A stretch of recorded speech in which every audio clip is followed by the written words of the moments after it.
디모데 전서 제6장. 무릇 멍에 아래 있는 종들은 자기 상전들을 범사에 마땅히 공경할 자로 알지니 이는 하나님의 이름과 교훈으로 비방을 받지 않게 하려 함이라. 믿는 상전이 있는 자들은 그 상전을 형제라고 가볍게 여기지 말고 더 잘 섬기게 하라. 이는 유익을 받는 자들이 믿는 자요 사랑을 받는 자임이라. 너는 이것들을 가르치고 구원하라. 누구든지 다른 교훈을 하며 바른 말, 곧 우리 주 예수 그리스도의 말씀과 경건에 관한 교훈을 따르지 아니하면 그는 교만하여 아무것도 알지 못하고 변론과 언쟁을 좋아하는 자니 이로써 투기와 분쟁과 비방과 악한 생각이 나며 마음이 부패하여지고 진리를 잃어버려 경건을 이익의 방도로 생각하는 자들의 다툼이 일어나느니라. 그러나 자족하는 마음이 있으면 경건은 큰 이익이 되느니라. 우리가 세상에 아무것도 가지고 온 것이 없음에 또한 아무것도 가지고 가지 못하리니 우리가 먹을 것과 입을 것이 있은즉 족한 줄로 알 것이니라. 부하려 하는 자들은 시험과 올무와 여러 가지 어리석고 해로운 욕심에 떨어지나니 곧 사람으로 파멸과 멸망에 빠지게 하는 것이라. 돈을 사랑함이 일만 악의 뿌리가 되나니 이것을 탐내는 자들은 미혹을 받아 믿음에서 떠나 많은 근심으로써 자기를 찔렀도다. 오직 너 하나님의 사람아, 이것들을 피하고 의와 경건과 믿음과 사랑과 인내와 온유를 따르며 믿음의 선한 싸움을 싸우라. 영생을 취하라. 이를 위하여 내가 부르심을 받았고 많은 증인 앞에서 선한 증언을 하였도다. 만물을 살게 하신 하나님 앞과 본디오 빌라도를 향하여 선한 증언을 하신 그리스도 예수 앞에서 내가 너를 명하노니 우리 주 예수 그리스도께서 나타나실 때까지 흠도 없고 책망받을 것도 없이 이 명령을 지키라. 기약이 이르면 하나님이 그의 나타나심을 보이시리니 하나님은 복되시고 유일하신 주권자이시며 만왕의 왕이시며 만주의 주시요 오직 그에게만 죽지 아니함이 있고 가까이 가지 못할 빛에 거하시고 어떤 사람도 보지 못하였고 또 볼 수 없는 이시니 그에게 존귀와 영원한 권능을 돌릴지어다. 아멘. 내가 이 세대에서 부한 자들을 명하여 마음을 높이지 말고 정함이 없는 재물에 소망을 두지 말고 오직 우리에게 모든 것을 후히 주사 누리게 하시는 하나님께 두며 선을 행하고 선한 사업을 많이 하고 나누어 주기를 좋아하며 너그러운 자가 되게 하라. 이것이 장래에 자기를 위하여 좋은 터를 쌓아 참된 생명을 취하는 것이니라. 디모데야, 망령되고 헛된 말과 거짓된 지식의 반론을 피함으로 내게 부탁한 것을 지키라. 이것을 따르는 사람들이 있어 믿음에서 벗어났느니라. 은혜가 너희와 함께 있을지어다. 이제 오늘 하나님께서 우리에게 주시는 말씀을 나누겠습니다. 하나님 말씀은 신약성경 마태복음 9장 1절에서 8절 말씀입니다. 다 같이 일어나서 하나님의 말씀을 경청하겠습니다. 말씀을 봉독하겠습니다. 예수께서 배에 오르사 건너가 본 동네에 이르시니 침상에 누운 중풍병자를 사람들이 데리고 오거늘 예수께서 그들의 믿음을 보시고 중풍병자에게 이르시되 작은 자야 안심하라 내 죄의 사함을 받았느니라. 어떤 서기관들이 속으로 이르되 이 사람이 신성을 모독하도다.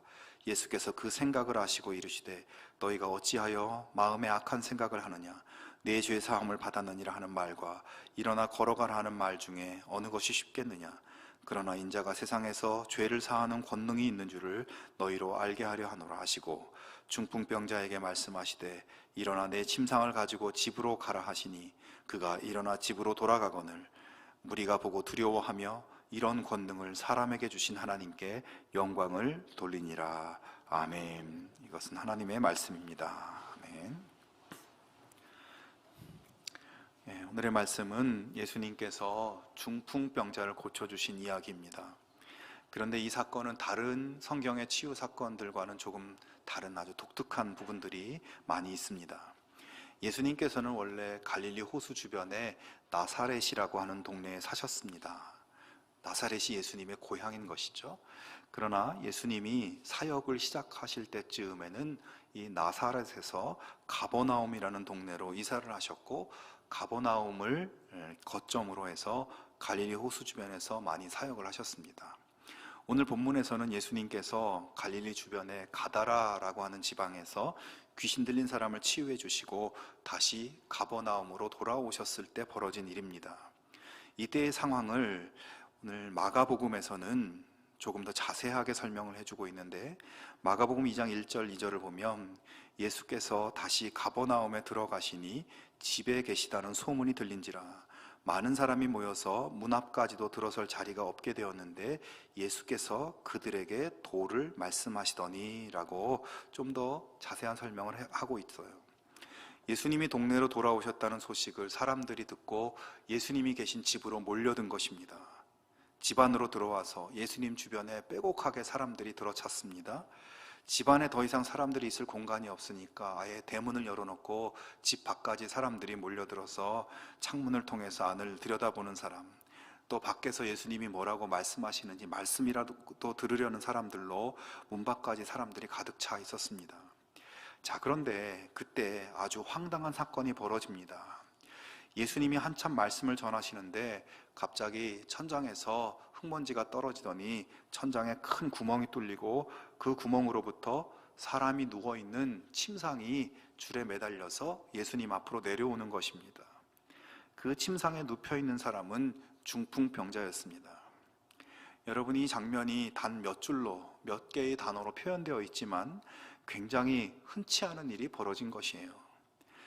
그리고 집 천장이 어떻게 그렇게 쉽게 뚫릴 수 있을까 의문이 들기도 합니다만, 당시 이스라엘의 가옥 구조에서는 지붕이 평평하게 되어 있고 또 지붕은 종려나무 가지로 뼈대를 만들고 흙을 다져서 만든 흙으로 된 그러한 지붕이었습니다.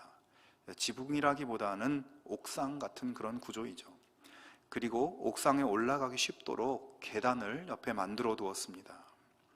자, 어쨌든 예수님께서 말씀을 전하시는데 천장에서 흙덩이가 떨어지고 먼지가 쏟아지고 구멍이 뚫리고 침상이 내려오니까 그 안이 어떻게 되었겠습니까? 완전히 난리가 났겠죠.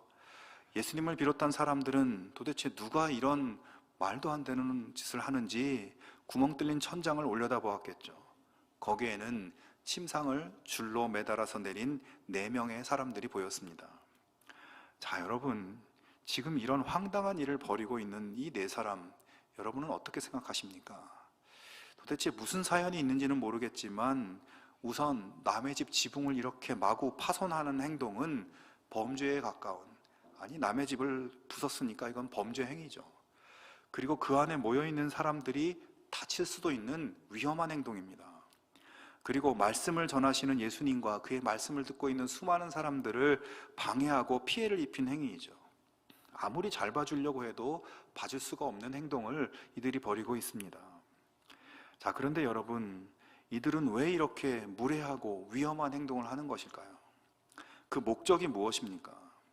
그들은 예수님께 그들의 친구인 중풍병자를 보여드리고 예수님을 통해서 자기 친구, 중풍병자 친구가 고침받기를 바라는 마음으로 그렇게 한 것입니다.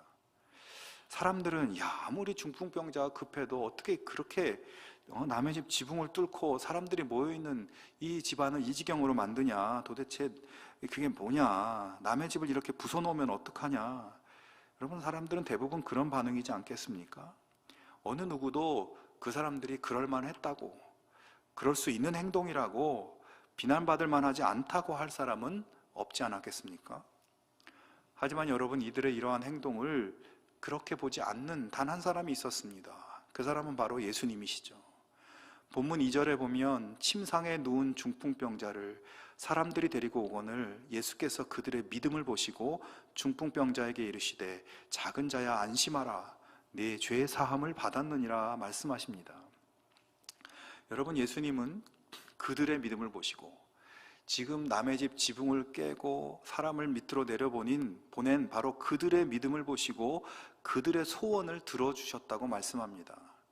사람들은 그들의 행동을 비난하고 욕하지만 예수님은 그들의 행동 속에 담긴 믿음을 아주 귀하게 보시고 칭찬하시고 고쳐주신 거예요. 물론 중풍병자 자신의 믿음이 아예 없었다고 말할 수는 없지만 본문에서 중요한 것은 중풍병자를 데리고 온 그 친구들의 믿음이 예수님의 마음을 움직였고 기적을 베풀도록 만들었다는 것입니다.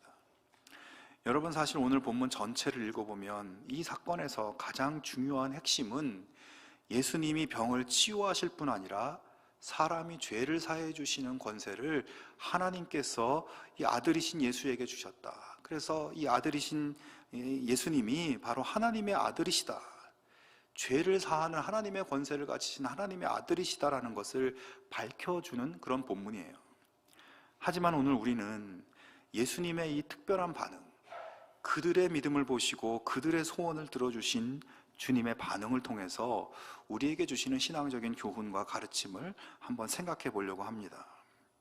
자, 그렇게 예수님의 마음을 움직인 믿음을 가진 그들에게서 발견할 수 있는 것은 무엇일까요? 먼저 예수님이 그들에게서 보신 것은 그들의 마음의 중심이었습니다. 무슨 말이냐?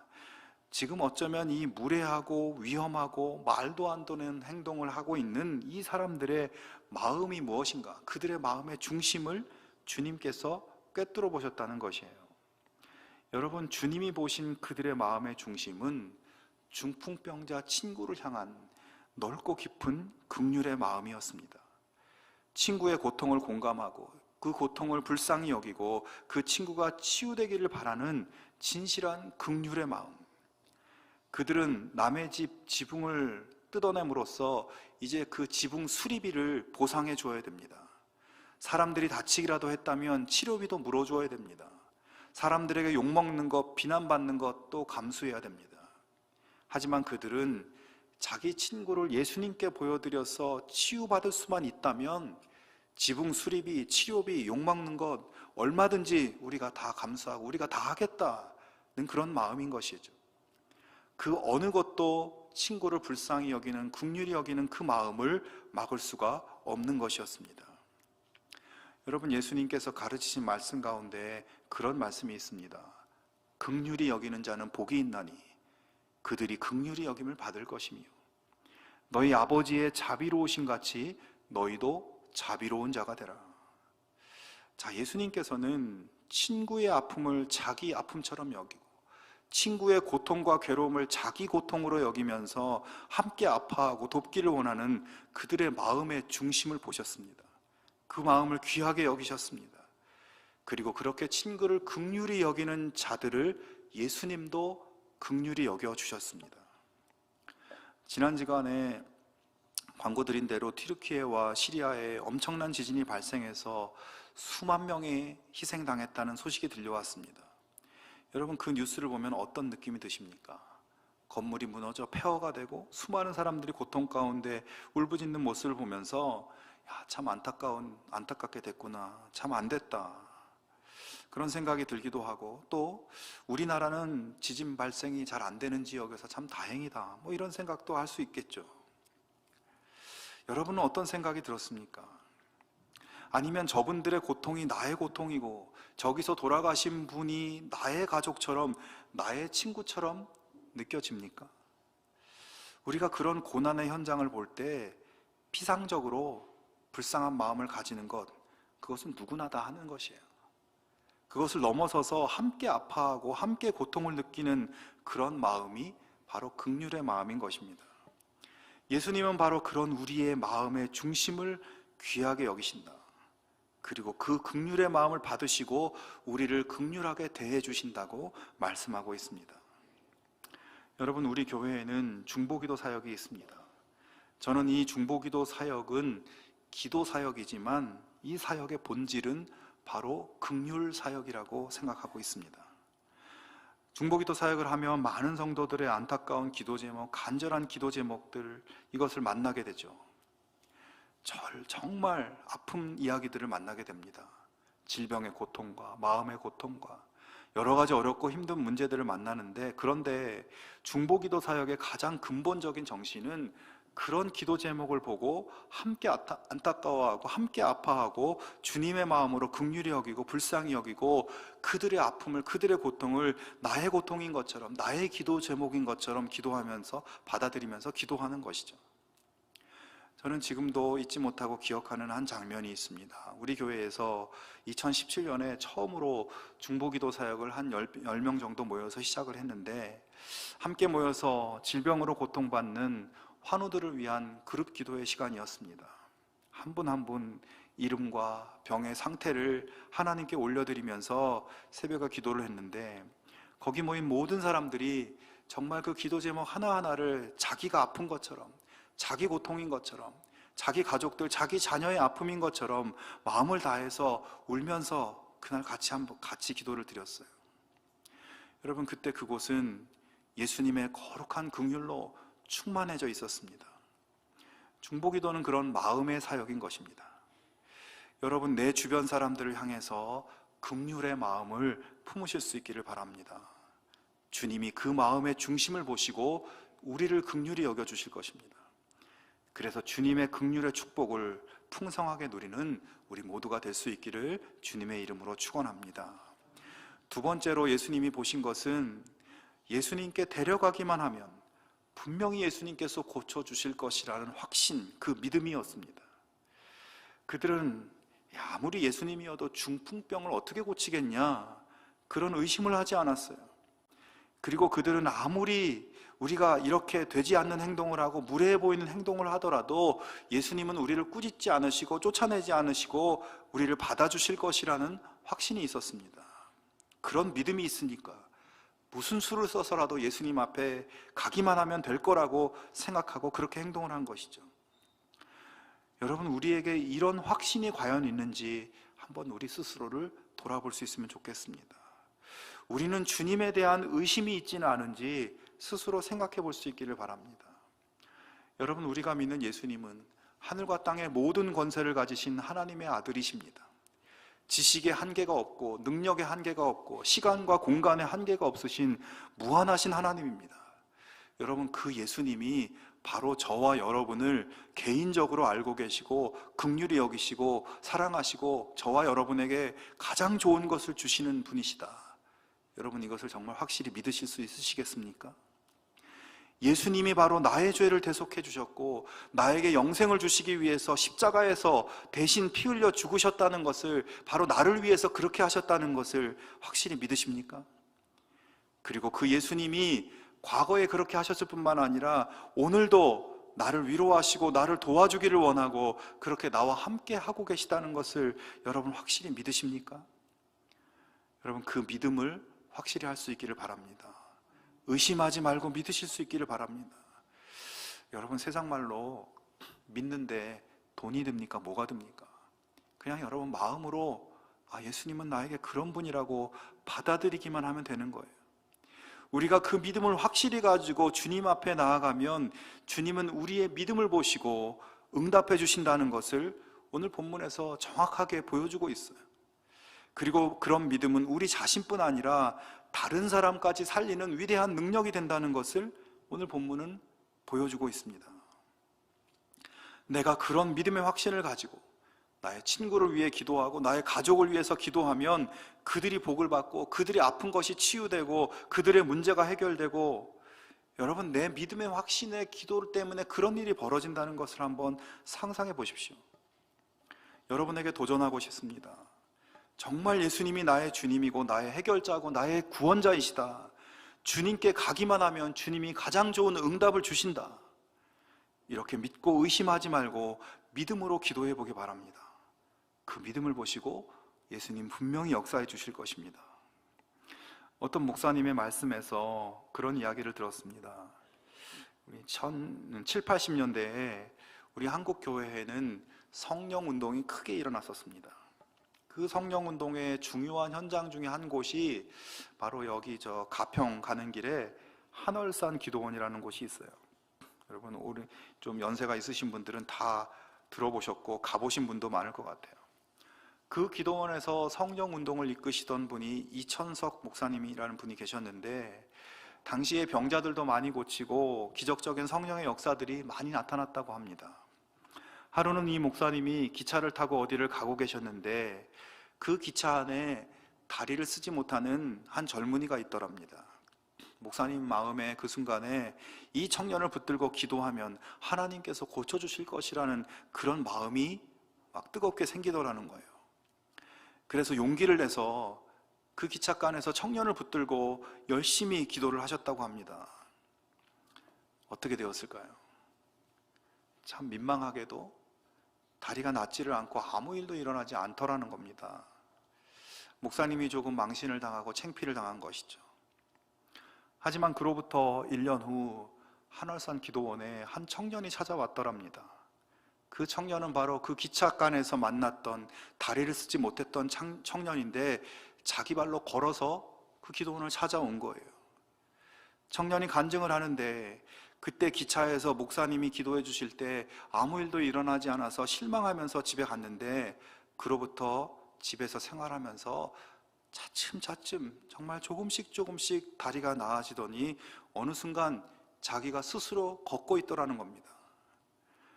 마음속에 이것은 그때 목사님이 기도해 주신 이후 하나님께서 고쳐주신 것이라는 확신이 들었고, 그래서 기도원을 찾아오게 되었다고 그렇게 간증을 한 거예요. 여러분, 믿음의 기도는 결코 헛되지 않습니다. 하나님의 때에 하나님의 방법으로 하나님의 영광을 위해서 하나님께서 역사하십니다. 저는 이 이야기를 들으면서 그런 생각이 들었습니다.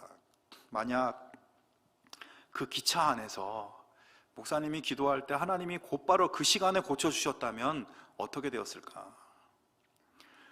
저는 그 주변 사람들이 아마 하나님보다 이 목사님을 더 위대하게 보고 목사님을 칭찬하고 그렇게 되지는 않았을까?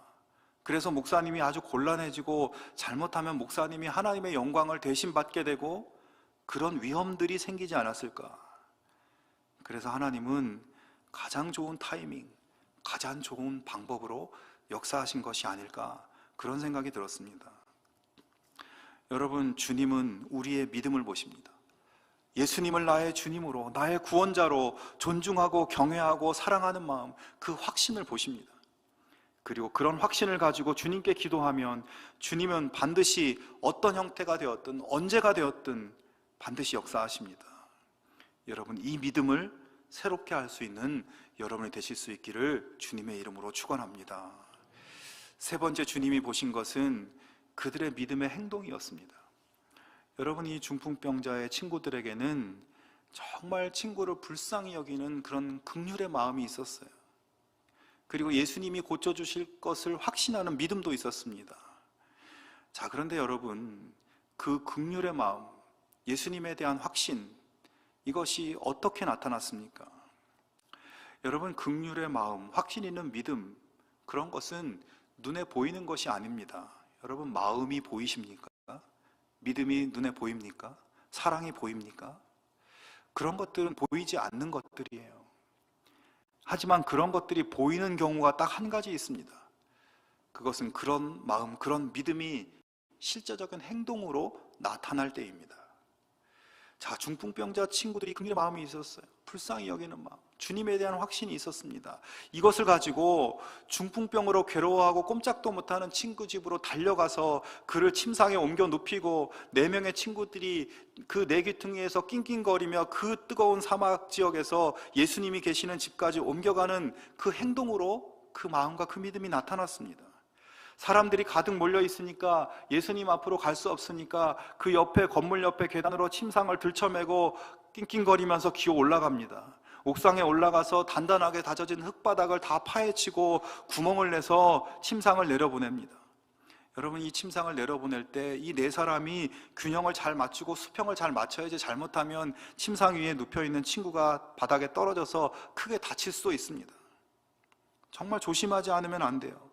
그들의 마음과 믿음은 정말 한 땀 한 땀 정성을 다해서 구체적이고 실제적인 행동으로 보여졌고, 예수님은 그들의 행동 속에 담겨있는 그 긍휼의 마음과 확신을 명확하게 발견하셨고 그들을 감탄하시고 그들의 소원을 들어주고 계십니다.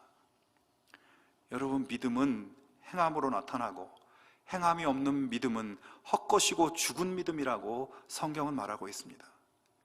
주님을 믿으면 주님께 나아가고 주님께 요청하고 주님께 매달리고 그렇게 행동으로 나타날 때 믿음의 열매가 거두어지게 되는 것입니다. 사랑하는 성도 여러분, 오늘 본문의 중풍병자의 친구들은 참 멋있는 믿음의 사람들이었습니다. 예수님이라면 내 친구를 충분히 고쳐주실 수 있다는 것을 믿고 요청했습니다. 그리고 그들은 그 믿음으로 자신들의 소원에 응답을 받았습니다. 바로 여러분이 이런 기적의 인생이 될 수 있기를 축원합니다. 우리 교회가 이런 기적이 나타나는 교회가 되기를 축원합니다.